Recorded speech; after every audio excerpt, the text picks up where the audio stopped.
जैसे पूजन वाले स्थान पर आरती करते समय, मंदिर में पूजन करते समय एक कलश में, एक बाटकी में, एक पात्र में, एक पंच पात्र में, एक कलश के अंदर जल भरकर रखा जाता है। और वो जल भरकर रखने के बाद जब आरती पूर्ण हो जाती है तो आरती पूर्ण होने के बाद सब पर छीटा जाता है। उसको छीटने का कारण क्या होता है? उस जल को छीटा क्यों जाता है? उस जल को छीटने का कारण क्या होता है कि हमारे मंदिर में हम जितनी आराधना करते हैं, पूजन करते हैं, अर्चना करते हैं, सेवा करते हैं, भगवान की चाकरी करते हैं, जितनी देर बैठकर हम भगवान का भजन करते हैं, जितने लोग आकर भगवान का नाम लेते हैं, मंत्र जपते हैं, स्मरण करते हैं, उनके मंत्र का प्रभाव उस पानी में, उस जल के पात्र में जो जल भरा होता है, उस जल में वाणी की तरंग द्वारा प्रवेश कर जाता है।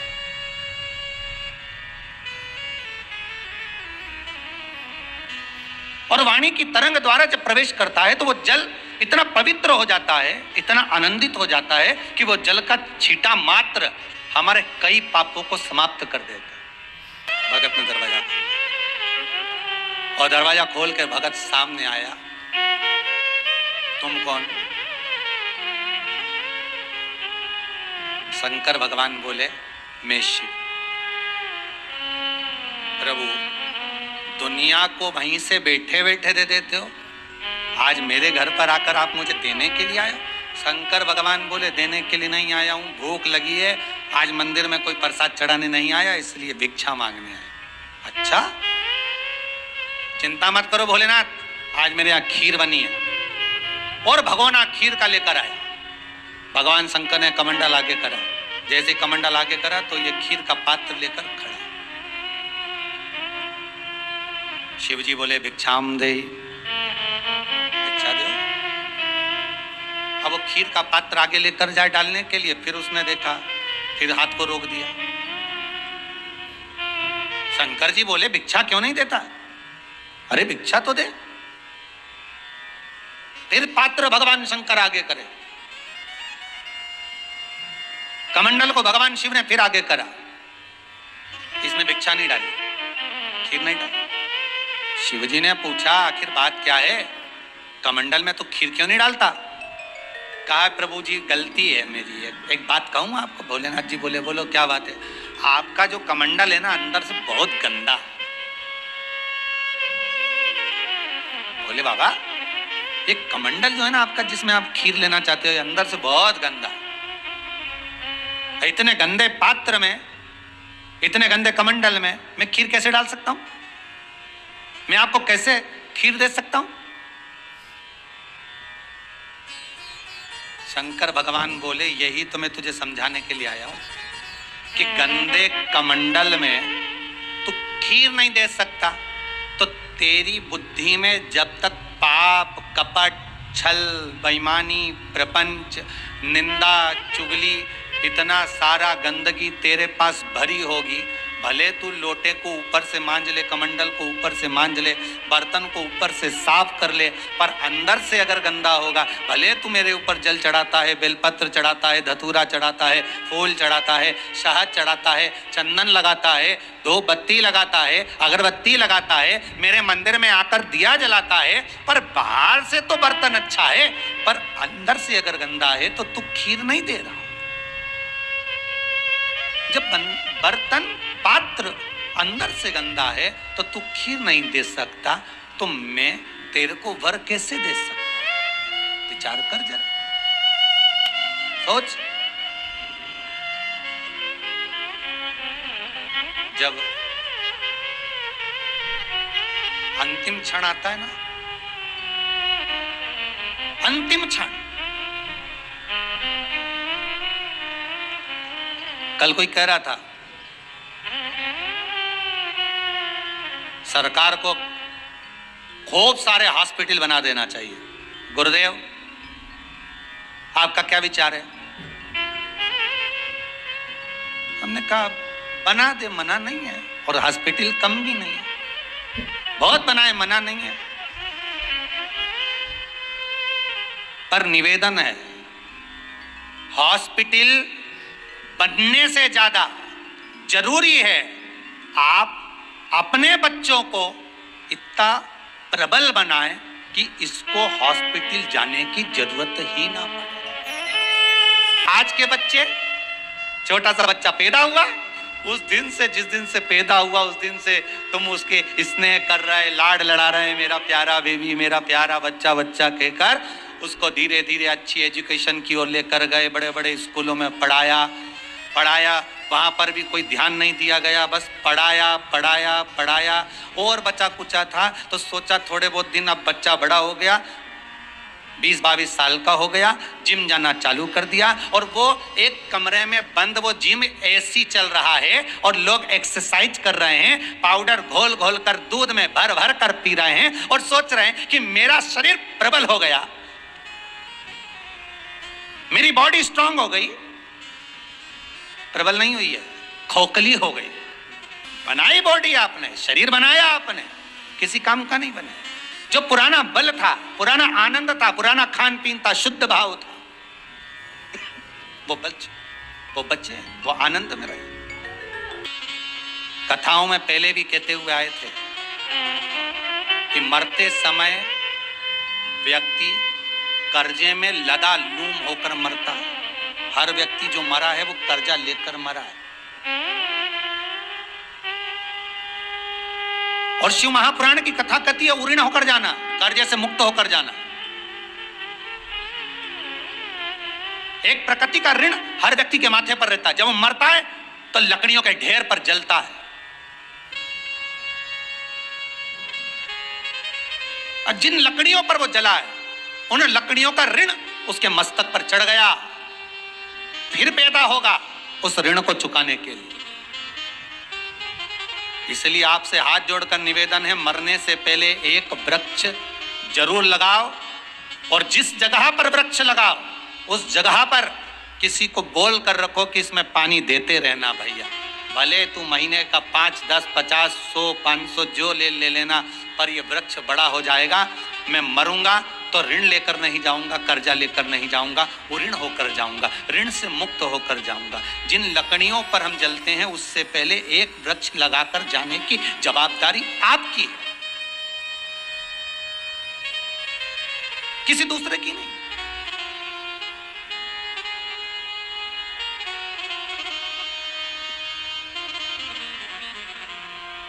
हम जब ये कुबेरेश्वर धाम में बेलपत्री के पौधे लगा रहे थे तो कई लोगों ने कहा महाराज जी इतने सारे बेलपत्री के पौधे, इतने सारे शमी के वृक्ष क्यों लगाना, यहाँ कोई और भी वृक्ष, ये आप पीपल के लगा दिए, आम के लगा दिए, कहीं छोटे छोटे फूल के लगाओ, गुलाब के फूल के लगा दो पौधे, थोड़े बहुत गेंदा के फूल के लगा दो, थोड़ा चमेली के फूल के लगा दो। इस कुबेरेश्वर धाम में जब अच्छे अच्छे फूल के पौधे लगेंगे तो जितने लोग यहाँ दर्शन करने आएंगे उनको गार्डन का आनंद आएगा। गार्डन की मूलता फूल के पौधे से नहीं होती है हमारा,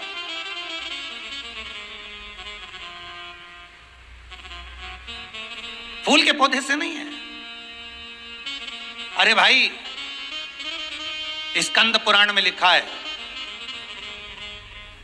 कि जिस जगह पर बेलपत्र के 11 पौधे, 5 पौधे, 7 पौधे, 21 पौधे एक साथ लगे हुए हों और उस बेलपत्र के वृक्षों की उस बगीची में, उस कुंजन में, उस बेलपत्र की कुंज के अंदर बैठकर अगर कोई मुख से मात्र 5 बार भी शंकर के मंत्र का जाप कर लेता है तो उसका वो मंत्र सिद्ध हो जाता है। स्कंद पुराण कर रहे। एक मंदिर में एक भक्त रोज जाता है, बड़ा सरल, गया, एक लोटा पानी भरा, शंकर जी पे चढ़ाया, थोड़ी बेलपत्र लिया है, शिव जी पे चढ़ा, थोड़े पुष्प लेकर आ गए, शंकर भगवान पर समर्पित। जो मंदिर में आता है उसकी मुराद पूरी हो जाती है, पर ये रोज रोज आता है पर इसकी मुराद पूरी नहीं होती, बड़ा दुखी है। इसने एक दिन भगवान शंकर से निवेदन करा, भोलेनाथ आपके मंदिर में जो आया, आपके मंदिर में जो पहुंचा, आपने सबकी मुराद पूरी करी, फिर मैं वंचित क्यों रह गया? कभी कभी होता है ऐसा, तो ये शंकर भगवान को धन्यवाद देना कि भोलेनाथ तेरी कृपा है, 32 दांतों के बरा बीच में जैसे जिभ्या रहती है, चारों तरफ हाहाकार मचा हुआ है और तूने मुझे जिभ्या की तरह बचा कर रखा, ये तेरी कृपा। कई लोग कहते हैं महाराज जी कि शंकर की कथा सुनने पर तो दुख नहीं आना चाहिए, कष्ट नहीं आना चाहिए। हम भी कहते हैं बिल्कुल नहीं आना चाहिए। शंकर की कथा अगर हम श्रवण कर रहे हैं तो दुख तकलीफ और दुख कष्ट आना ही नहीं चाहिए। हम भी बोल रहे हैं नहीं आना चाहिए, पर महाराज फिर ये दुख, फिर ये तकलीफ, फिर मन में ये कष्ट क्यों? कारण क्या? फिर ये मन में दुख तकलीफ कष्ट क्यों? शिव महापुराण की कथा कहती है भाई, आज तो आपने पुण्य करा, आज तो आपने सत्कर्म करा, आज तो आपने भगवत भजन कर लिया, पर जो पूर्व में कर कर आए हो उसका भी तो फल हमें यहीं भोगना है। हम पहले भी कथा में कहे कि एक बार भगवान मिले तो उनसे पूछना जरूर है। क्या पूछना है? कि जिस जन्म में हमने जो पाप करा है, जिस जन्म में हमने जो कर्म करा है, उसका भोग हमें उसी जन्म में दिया जाए। फिर हमें मनुष्य देह में आकर वो हमें फिर पाप का भोग ना भोगना पड़े। हम कर कर आए हैं, उसको तो भोगना पड़ेगा। महाराज कोई कोई सामान ऐसा होता है कि बहुत पैक कर कर जब ऑनलाइन बुलाया जाता है तो सारे डब्बों में पैक कर कर उसको भेजा जाता है, और इतने डब्बे पैक करे जाते हैं, टेप चिपकाया जाता है, पॉलीथीन में बंद करा जाता है, पन्नियों में पैक करा जाता है, कागजों में पैक करा जाता है। पैक करने के बाद उसको जब धीरे धीरे कर कर उसकी पैकिंग को हटाया जाता है, और उस पैकिंग को हटाने के बाद फिर हमारे पास में जो वस्तु तैयार होकर सामने जो सामान हम निकालना चाहते हैं वो प्राप्त होता है। अर्थात उसको खोलने में, उसको निकालने में कितनी पैकिंग होती है, उसको समाप्त करना पड़ता है, निकालना पड़ता है, तब जाकर जो वस्तु हमने बुलवाई है वो वस्तु हमारे सामने सम्मुख में आ पाती है। उसी तरह ये हमारा मन है, उसी तरह ये हमारी चित्तवृत्ति है, उसी तरह ये हमारा मन कहीं काम, कहीं लोभ, कहीं विषय, कहीं आसक्ति, कहीं तृष्णा, कहीं वासना, इतना पैकिंग का सामान एकाग्रित रहता है, और उस पैकिंग के सामान को, काम को, लोभ को, विषय को, आसक्ति को, तृष्णा को हटाते हटाते हटाते हटाते तब जाकर हम कहीं इस मन को परमात्मा तक लेकर जाते हैं, तब हमको कहीं परमात्मा के चरणारविंद प्राप्त हो पाते हैं। बहुत कठिन दुख आया। कई लोग कहते महाराज जी हमने शंकर जी का भजन करा है, हमने शिव का स्मरण करा है। आपकी कथा में सुना था कि शंकर का भजन करने वाला दुख नहीं पाता, शिव का स्मरण करने वाला दुख नहीं पाएगा। पर शंकर की कथा तो कहती है ना महाराज कि पूर्व में जो करा गया है, भगवान शिव पार्वती से करें कि पूर्व में जो कर करा है उसका भोग तो भोगना पड़ेगा।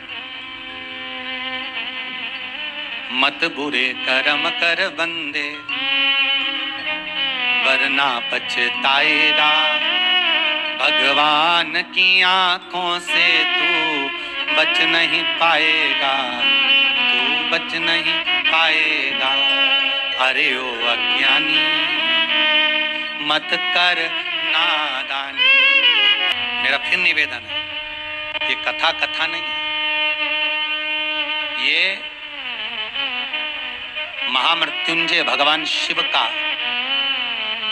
वो प्रसाद आपके घरों में इस टीवी चैनल के माध्यम से, फेसबुक यूट्यूब के माध्यम से पहुंच रहा है ऑनलाइन। ये भगवान शंकर की केवल कथा नहीं है, भगवान शिव की केवल कथा नहीं, ये शंकर की अमर वाणी, अमृतमय वाणी आप तक पहुंच रही है। और मेरा आप सबसे, जितने भी श्रोता भाई बहन कथा सुन रहे हैं, उन सबसे निवेदन है कि घर में रहकर इस कथा का स्मरण, घर में रहकर इस कथा का मनन चिंतन 7 दिन घर में बैठकर संपूर्ण परिवार के साथ, और अगर परिवार के लोग भी ना बैठे तो अपनी टीवी की आवाज का वॉल्यूम थोड़ा सा बढ़ा कर रखना, जिससे घर के एक एक कमरे में कुछ पॉजिटिव एनर्जी पहुंचे। शंकर का कुछ मंत्र, शंकर का कुछ शब्द, शंकर के कुछ श्लोक, शंकर का कुछ अनुमोदन, शंकर का कुछ नाम स्मरण हर एक के कक्ष में, हर एक के कमरे में एक तरंग की तरह। कोई साधारण है क्या? कितनी प्रकृति की महत्वता हमारे यहाँ शिव महापुराण में कही महाराज जी, कितनी प्रकृति की महत्वता कही। बेलपत्री का पौधा हो, चाहे आप शमी का पौधा हो, चाहे मदार का पौधा हो, सबका व्याख्यान वर्णन हमारे यहाँ शिव महापुराण करती रही। पीपल की महत्वता है।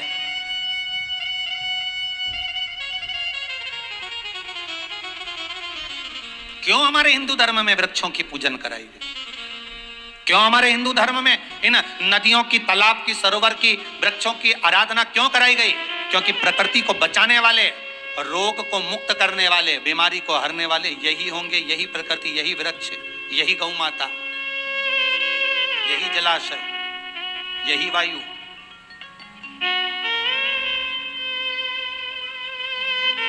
यही सृष्टि। तो जरूरत नहीं महाराज, जरूरत हमको अपने को प्रबल बनाने की। तो मेरा निवेदन है, ये शिव महापुराण की कथा आज जो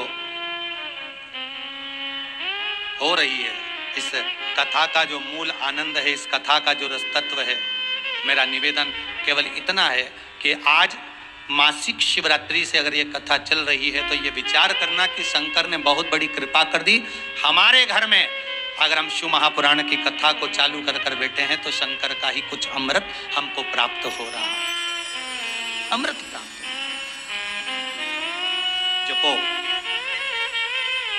स्मरण करते रहो, विश्वास प्रबल रखिए, भरोसो दृढ़ इन चरण न कैरो, श्री वल्लभ नक्षचंद्र चटाविन सब जग माही अंधेरो। भरोसा होगा तो भगवान को मिलने में देरी नहीं,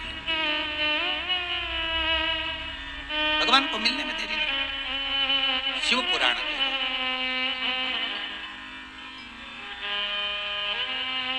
महाराज 24,000 श्लोक इस शिव महापुराण में है।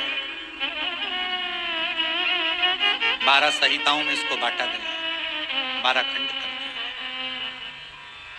हम तो कहेंगे ये 12 संहिता नहीं, ये शंकर जी के 12 शिवलिंग का ही एक प्रमाण है।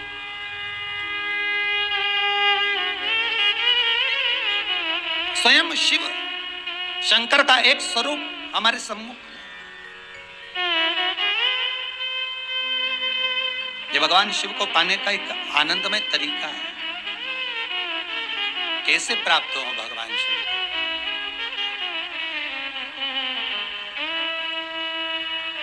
कैसे प्राप्त?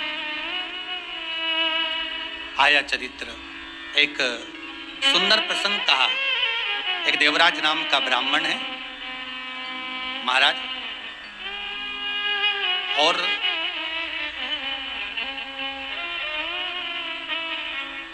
वो देवराज ब्राह्मण जिसकी बुद्धि में, जिसके भाव में कभी भगवत भजन है ही नहीं, वो भगवान की भक्ति से बड़े परे है। भगवान को लोग याद कब करते हैं? जब थोड़ा सा दुख आ गया, थोड़ी सी तकलीफ आ गई, तब लोगों ने कहा जरा देखना पंडित जी, जरा देखिए, जरा आज धर्मपत्नी की तबीयत बड़ी गड़बड़ चल रही है, थोड़ा सा महामृत्युंजय का जाप बिठा दीजिए।